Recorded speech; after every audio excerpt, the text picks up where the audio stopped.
Beginning this week and over the next few weeks, we'll be reading a series of works that are the fruit of a period in British literature called modernism, which is a term used to describe the art and cultural trends of the early 1900s.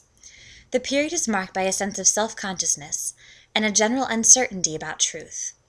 Rather than trying to convey truth through art, artists instead tried to focus on reality, and for them, in many cases, the only thing they felt they could be certain of was the existence of the human mind and its thoughts.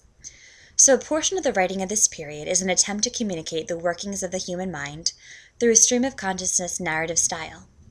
We're going to look at a few works from various authors to see how they express human consciousness. The writers we'll look at in this category are James Joyce through the novel, Virginia Woolf through the short story, and T.S. Eliot through poetry. Since we're exploring the relationship between thinking, speaking, and writing, these readings will allow us to hone in on the bond between thinking and writing in particular. When you start reading Portrait of the Artist as a Young Man, you may feel like you've stumbled upon something absurd. Indeed you have, for the beginning that is.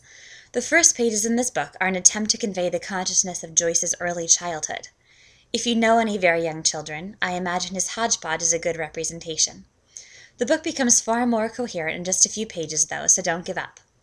While the experience of reading a stream of consciousness work is odd, it's also interesting. And this work in particular is readable. His Ulysses, in contrast, isn't so much.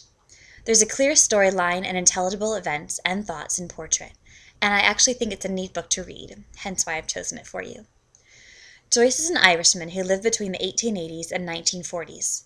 His works are some of the most important of the modernist movement. He wrote Dubliners, a collection of short stories which are beautiful pictures of life in Ireland.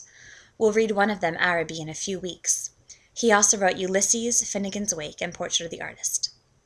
If you have questions about the narrative as you go, feel free to consult SparkNotes for plot clarification, but don't neglect reading the actual text. I'll ask you to write a stream of consciousness piece of your own next week, so be thinking about what you might want to write about and how you'll do so as you soak up Joyce's technique.